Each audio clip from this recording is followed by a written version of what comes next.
नमो नमः। एक बार आपका फिर से स्वागत है हमारे YouTube चैनल संस्कृत पॉइंट पर। आज हम जिस विषय पर बात करेंगे वह है अर्थोपक्षेपक, अर्थात कितने होते हैं, किस किस का क्या अर्थ होता है। यह प्रश्न अधिकतर आते हैं यूजीसी नेट, पीजीटी, टीजीटी, इन सभी परीक्षाओं में पूछे ही जाते हैं कि नाटक के जो सहायक अंग हैं उनका वर्णन कीजिए। चलिए शुरू करते हैं। देखिए, अर्थोपक्षेपकैः सूच्यं पंचभिः प्रतिपाद्येत विष्कम्भक चूलिका अंकास्य अंकावतार प्रवेशकै। कहने का क्या तात्पर्य है? विष्कम्भक चूलिका अंकस्य, देखिए यहाँ पर ये अ और अंकस्य, फिर है अंकावतार, उसके तदुपरांत क्या है? प्रवेशकै। कितने हुए? विष्कम्भक, चूलिका, अंकास्य, अंकावतार और प्रवेशक, कुल मिलाकर के 5। पंच भी, ये जो 5 हैं अर्थोपक्षेपकै, अर्थात इन 5 अर्थोपक्षेपकों के द्वारा सूच्यम, कहने का क्या तात्पर्य? सूच्य वस्तु का प्रतिपाद्येत, अर्थात प्रतिपादन करना चाहिए। क्या कह रहे हैं कि जो ये 5 अर्थोपक्षेपक हैं इनके द्वारा इतिवृत्त के सूचक कहलाते हैं। ये अर्थोपक्षेपक इनके द्वारा सूच्य वस्तु का प्रतिपादन करना चाहिए। देखिए, ध्यान देते हैं, ये रहा यहाँ पर विष्कम्भक, चूलिका, अंकास्य, अंकावतार और प्रवेशक, इन 5 अर्थोपक्षेपकों इतिवृत्त के सूचकों के द्वारा सूच्य वस्तु का प्रतिपादन करना चाहिए। आगे ध्यान देते हैं, तत्र विष्कम्भक, अर्थात उसमें विष्कम्भक है। अब किसमें है? वृत्तवृत्तिष्यमाणानां कथांशानां निर्देशकः संक्षिप्त अर्थस्तु संक्षेपार्थस्तु विष्कम्भो मध्य पात्र प्रयोजितः। देखिए, कहने का क्या तात्पर्य है? वृत्तवृत्तिष्यमाणानां, अर्थात बीते हुए और आगे आने वाले, कथा अंशानां निर्देशकः, अर्थात कथा और अंश, कथा भागों का निर्देशक अर्थात सूचक, बीते हुए और आगे आने वाले कथा भाग का सूचक, संक्षेपार्थ अर्थात संक्षिप्त और अर्थस्तु, संक्षिप्त अर्थ वाला, मध्य पात्र प्रयोजितः, अर्थात जो मध्यम पात्र द्वारा प्रयुक्त हो, विष्कम्भो, अर्थात विष्कम्भक है। बीते हुए और आगे होने वाले कथा भागों का सूचक, संक्षिप्त अर्थ वाला तथा मध्यम पात्रों द्वारा प्रयुक्त जो अर्थोपक्षेपक है वह विष्कम्भक कहलाता है। अर्थात भूत और भविष्य के कथांशों का सूचक, पहला क्या है उसमें? भूत और भविष्य के कथांशों का सूचक हो, एक या दो मध्यम पात्रों द्वारा प्रयुक्त विष्कम्भक होता है। क्या है? याद रखिएगा, विष्कम्भक में जो पात्र विष्कम्भक के लिए उक्तियां बोलते हैं वो कौन से होते हैं? मध्यम पात्र होते हैं। एक होगा या फिर दो होगा, आपस में वार्तालाप करोगे, एक भी हो सकता है कोई, ठीक है। एक भी क्या है? विष्कम्भक के द्वारा भूतकाल की अथवा भविष्य की जो कथा का अंश है उसकी सूचना दे सकता है, और संक्षिप्त अर्थ वाला होता है, यह भी बताया गया है। चलिए अगली पंक्ति पर ध्यान देते हैं, क्या है? एकानेक कृतः शुद्ध संकीर्णो नीच मध्यमई। कहने का क्या तात्पर्य? देखिए, एक और अनेक के द्वारा, कृत अर्थात एक या अनेक। अब कृत से क्या मतलब है? हम यहां से लेंगे इसे मध्यम पात्र। एक अथवा अनेक मध्यम पात्रों द्वारा प्रयुक्त जो होगा वो क्या है? शुद्ध, शुद्ध अर्थोपक्षेपक है, ठीक है। देखिए यहाँ पे सद्विविध, वह 2 प्रकार का है। क्या 2 प्रकार का है? विष्कम्भक। विष्कम्भक के कितने प्रकार हो गए? 2, 1 और 2।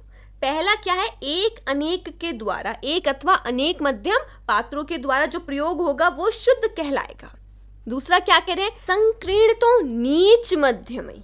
अब कह रहे हैं नीच और मध्यम इन दोनों पात्रों के द्वारा जो मिलकर के प्रयुक्त होगा वो क्या होगा? संकीर्ण विष्कम्भक कहलाएगा। अर्थात जो विष्कम्भक एक या अनेक मध्यम पात्र के द्वारा प्रयुक्त होगा वह शुद्ध विष्कम्भक कहलाएगा, वह विष्कम्भक शुद्ध होगा।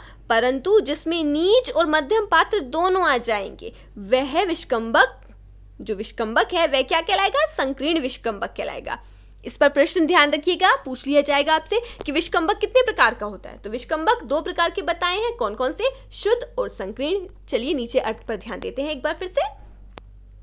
देखिए ये रहा, वह 2 प्रकार का होता है, शुद्ध और संकीर्ण। यह बतलाते हैं एक या अनेक मध्यम पात्रों द्वारा जो प्रयुक्त होगा वह विष्कंभक शुद्ध कहलाता है, और मध्यम तथा अधम पात्रों द्वारा मिलकर प्रयोजित विष्कंभक संकीर्ण कहलाता है। जैसा कि हम आपको बता चुके हैं अभी अभी। अब हम इस पर थोड़ा सा टिप्पणी पर ध्यान देते हैं कि गहराई से क्या कहा गया है। देखिए, रूपक में 3 प्रकार के पात्र होते हैं, एक होता है उत्तम, एक होता है मध्यम, एक होता है अधम। जो उत्तम पात्र हैं उसमें राजा इत्यादि आते हैं, वो संस्कृत बोलते हैं। जो मध्यम पात्र है वह भी संस्कृत बोलता है, और उसमें कौन कौन आते हैं? अमात्य, सेनापति, वणिक, पुरोहित आदि ये आते हैं, और ये भी संस्कृत ही बोलते हैं। लेकिन जो अधम पात्र हैं उसमें कौन आते हैं? दास, चेटी इत्यादि, और ये संस्कृत नहीं बोलते हैं, ये प्राकृत भाषा बोलते हैं। अब हमें यह क्लियर हो गया है कि जो संस्कृत नहीं बोल रहा होगा, प्राकृत भाषा बोलेंगे, वो अधम है, या फिर जो दास और चेटी बातें कहेंगी प्राकृत भाषा में, वो किस विष्कंभक में आएगी? संकीर्ण में आएगी। आगे ध्यान देते हैं। जिस इतिवृत्त को अंकों में नहीं दिखलाया जा सकता, विष्कंभक में उसकी सूचना दी जाती है। अर्थात कोई ऐसा इतिवृत्त आ जाए, वर्णन आ जाए, जिसे सामने स्टेज पर प्रेजेंट करना कठिन हो, या फिर उसे प्रेजेंट करना क्या होगा कि ये अच्छी बात नहीं है, इसका वर्णन आप सिर्फ कहकर कर देना चाहिए। ऐसा जो वर्णन होगा उसे विष्कंभक के द्वारा सूचना दी जाएगी उस कथन की। आगे क्या है? विष्कंभक का जो वर्ण्य अर्थ है वह संक्षिप्त होता है। ऐसा नहीं है कि बहुत लंबी बातें कहे जा रहे हैं, बहुत संक्षिप्त अर्थों में सूचना दे दी जाती है विष्कंभक में। विस्तृत अर्थ को भी संक्षेप में ही कहा जाता है। यह भूत तथा भविष्य के कथा भाग को सूचित करके कथा सूत्र को अविच्छिन्न बनाता है। अर्थात विच्छिन्न से मतलब होगा कि कथा भाग को बताते बताते वो टूट गई, लेकिन अविच्छिन्न रूप से मतलब उसे टूटने नहीं देता है, इस प्रकार कथा को बताता है। इसका अंक के आरंभ में प्रयोग किया जाता है, अर्थात यह प्रथम अंक में आमुख के पश्चात रखा जा सकता है तथा अन्य अंक के प्रारंभ में भी। किंतु कोहल का जो मत है उसमें विष्कंभक कैसा है? देखिए, उसमें विष्कंभक का प्रयोग केवल प्रथम अंक के आरंभ में होता है, अन्य अंक में इसका प्रयोग होता ही नहीं है। ऐसा माना है उन्होंने। एक मध्यम पात्र द्वारा या अनेक मध्यम पात्रों द्वारा अथवा मध्यम और नीच दोनों पात्रों के द्वारा इसका प्रयोग किया जाता है। जैसा कि हमने भी बताया है, जो शुद्ध होगा उसमें 2 मध्यम पात्र बोलेंगे, परंतु जो संकीर्ण होगा उसमें एक अधम पात्र होगा और एक मध्यम पात्र होगा। आगे क्या कह रहे हैं? मध्यम पात्र संस्कृत बोलते हैं और अधम प्राकृत। प्राकृत अर्थात शोरसेनी। जिस विष्कंभक में केवल मध्यम पात्र होते हैं वह शुद्ध कहलाता है, किंतु जिसमें मध्यम और अधम दोनों प्रकार के पात्र होते हैं वह संकीर्ण कहलाता है। इस समय हमें यह क्लियर हो गया है कि विष्कंभक क्या होता है, विष्कंभक के कितने प्रकार हैं। चलिए आगे ध्यान देते हैं।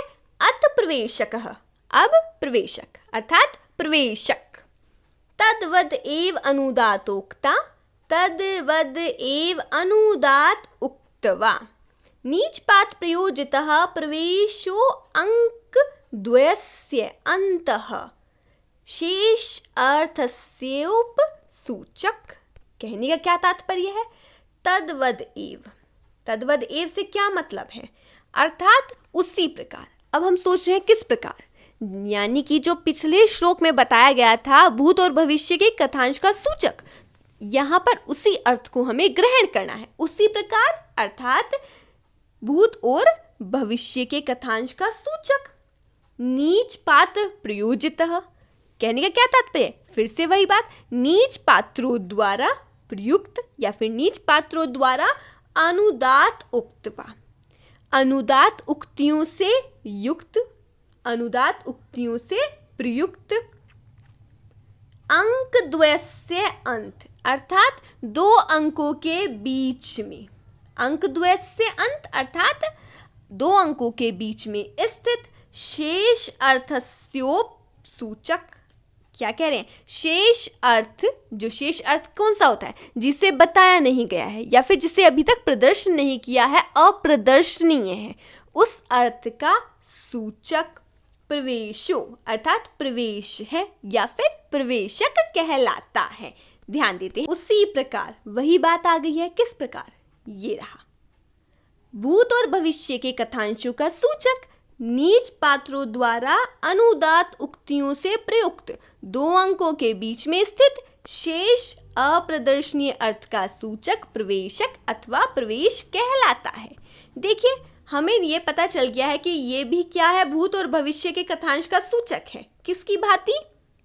अभी हमने ऊपर बात करी थी, किसके बारे में बात करी थी? विष्कंभक के बारे में। तो विष्कंभक भी क्या था? भूत और भविष्य के कथांश का सूचक था। और यह भी क्या है? ये दोनों चीजें क्या हो गई हैं? इसमें सिमिलर हो गई हैं, एक जैसी हैं कि दोनों में क्या होता है? प्रवेशक और विष्कंभक दोनों में ही क्या है? भूत और भविष्य के कथांशों के सूचक है दोनों ही।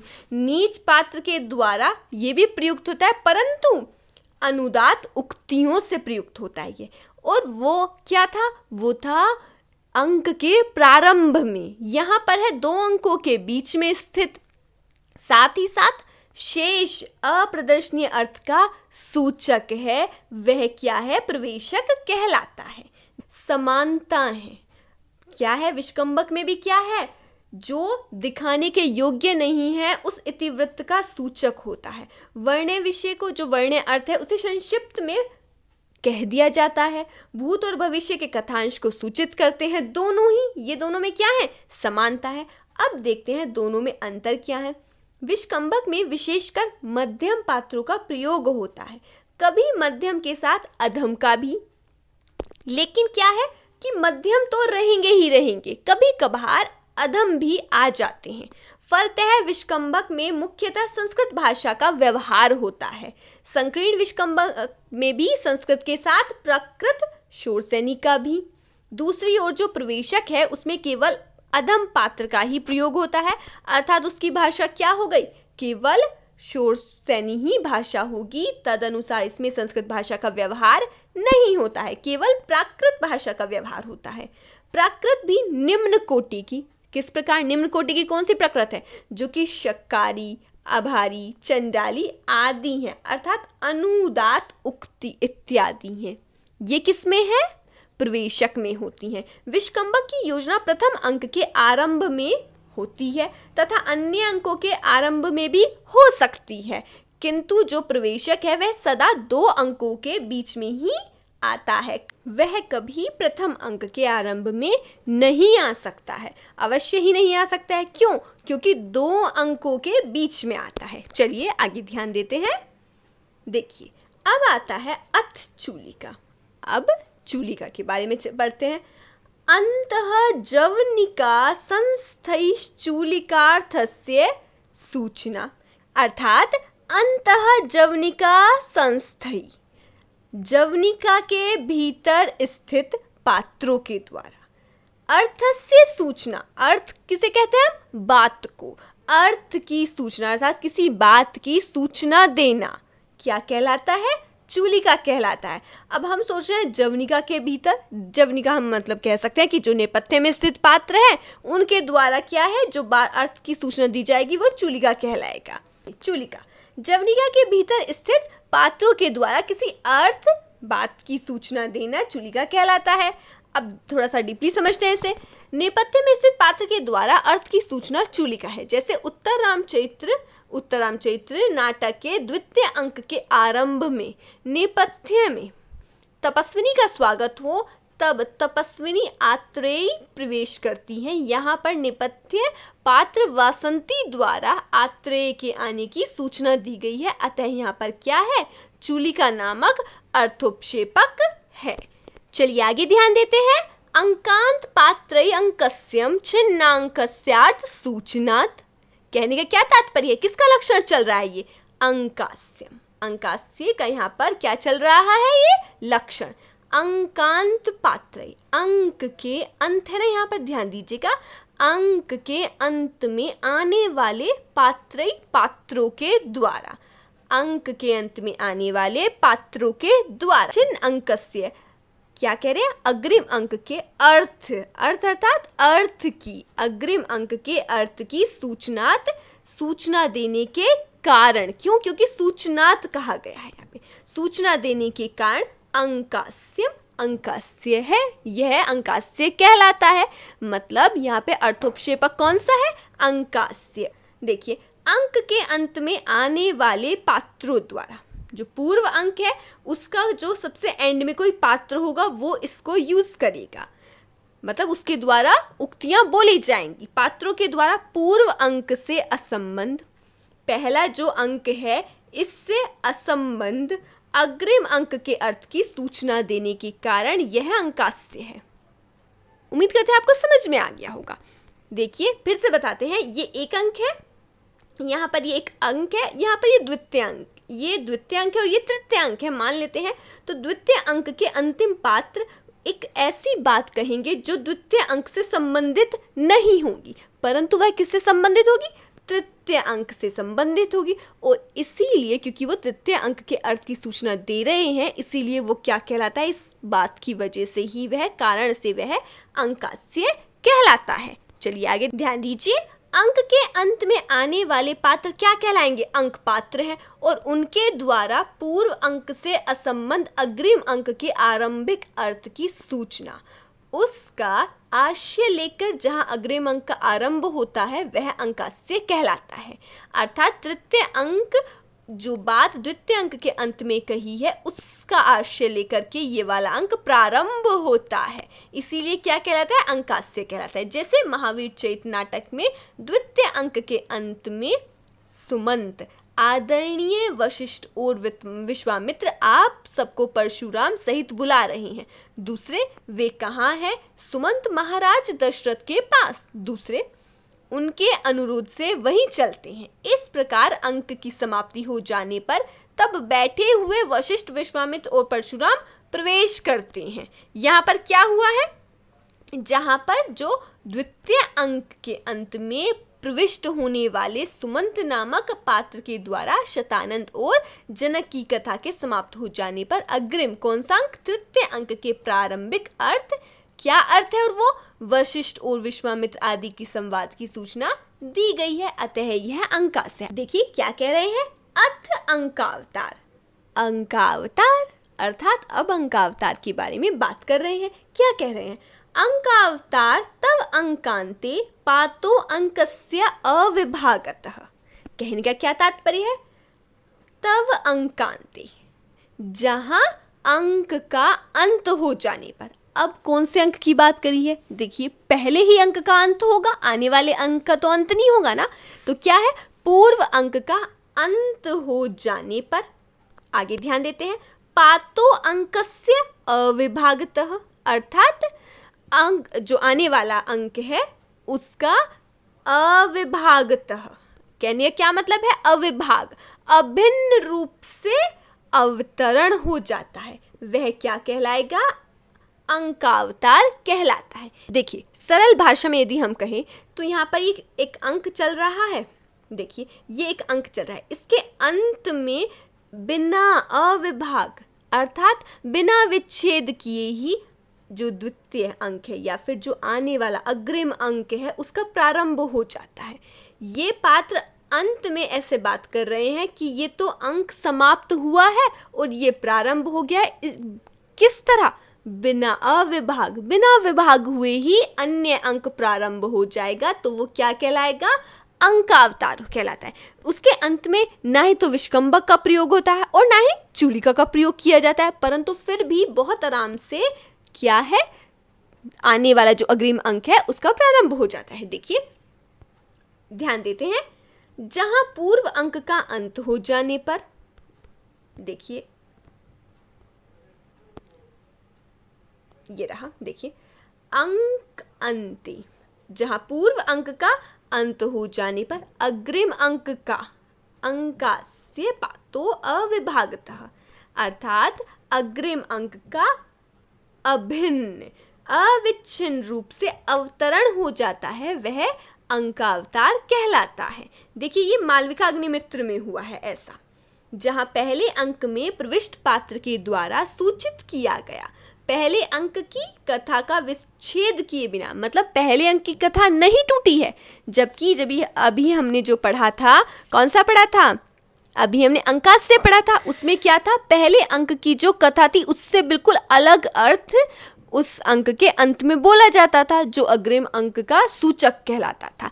लेकिन यहाँ पे क्या है, कथा में विच्छेद नहीं किया गया है, बिना विच्छेद के ही अन्य अंक अवतरित हो जाता है तथा प्रवेशक, विष्कंभक आदि का प्रयोग नहीं होता है, वह अंकावतार है। जैसा मालविका अग्निमित्रम के प्रथम अंक के अंत में विदूषक के द्वारा यह प्रयोग हुआ है, ध्यान रखिएगा। उम्मीद करते हैं आपको पांचों अर्थोपक्षेपक के अच्छे से अर्थ समझ में आए होंगे। जल्दी इस पर एमसीक्यूज की वीडियो भी आ जाएगी, जिससे आप अपना मूल्यांकन भी कर सकते हैं। आपको नोटिफिकेशन जल्दी मिल जाए, इसके लिए आप बेल आइकन को दबाना बिल्कुल मत भूलिएगा। आपका दिन शुभ हो। हमसे जुड़ने के लिए आपका बहुत बहुत धन्यवाद।